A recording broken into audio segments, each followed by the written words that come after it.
I have come to this conviction not from theory alone, not from books or borrowed wisdom, but from the hard evidence of life itself. I have watched it happen too many times.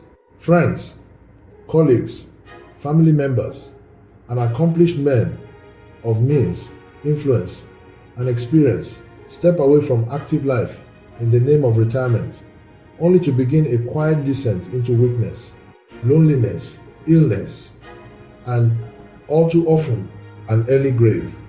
That pattern is too consistent to ignore. What the world celebrates as retirement is too often not rest, but surrender. It is not peace, but withdrawal. It is not renewal, but a subtle resignation from purpose, from usefulness, from discipline, and from the daily exertion that keeps the human spirit alive and alert. Everything in creation teaches movement. Motion is not merely activity. Motion is life itself. Motion is law. Look around you. Rivers do not retire, they flow. The moment water ceases to move, it stagnates, and stagnation invites decay. The earth does not suspend its rotation because it has circled the sun too many times. The seasons do not fold their arms in exhaustion. The stars above do not resign from their courses. All of creation moves in obedience to purpose. Man is not exempt from that law. We were not created for idleness. We were made to strive, to think, to solve, to build, to teach, to guide, to nurture, to contribute. The human being is designed for meaningful engagement.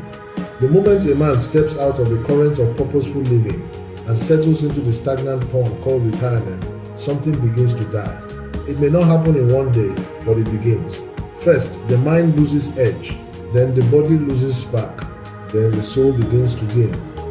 You cannot retire from being alive. What a man needs is not retirement, but redirection. He may leave an office, but he must never abandon his calling. He may conclude one career, but he must not conclude his usefulness. He must find another field to till, another burden to carry, another cause to serve, another light to shine. As long as there is breath in his nostrils, there must be work for his hands, thought for his mind, and service for his spirit. Inactivity is not neutral. It is dangerous. It is a slow invitation to decay. Every man and woman must remain tied to something that keeps the inner fire burning, something that keeps the mind curious, the conscience active, the body engaged, and the spirit accountable. A person must remain needed, responsible, connected, and purposeful. For as long as life remains, there must be meaningful engagement with God, with people, with ideas, with vision, with duty, and with destiny. Even a candle, in its final stretch, must still give light. Even an old tree must still bear fruit, or at least provide shade. Even the evening sky, on its way to darkness, still announces itself in splendor. That is how life should be lived. This is why I reject the lazy and conventional understanding of retirement. Rest is necessary, yes. Slowing down may become necessary, yes. Changing lanes is often wise, but stopping altogether is a mistake. The world may tell you that after a certain age you should step aside, disconnect, and surrender to comfort. But comfort without purpose is a polished coffin. A man may pause, but he must not pack. He may withdraw from noise, but not from meaning.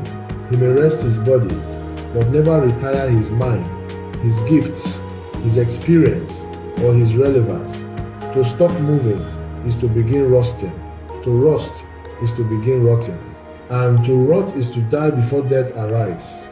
So keep moving, keep thinking, keep serving, keep building, keep teaching, keep creating, keep praying, keep giving, keep becoming. Do not retire from life while you are still alive. That is the law. That is the wisdom. That is the way of life.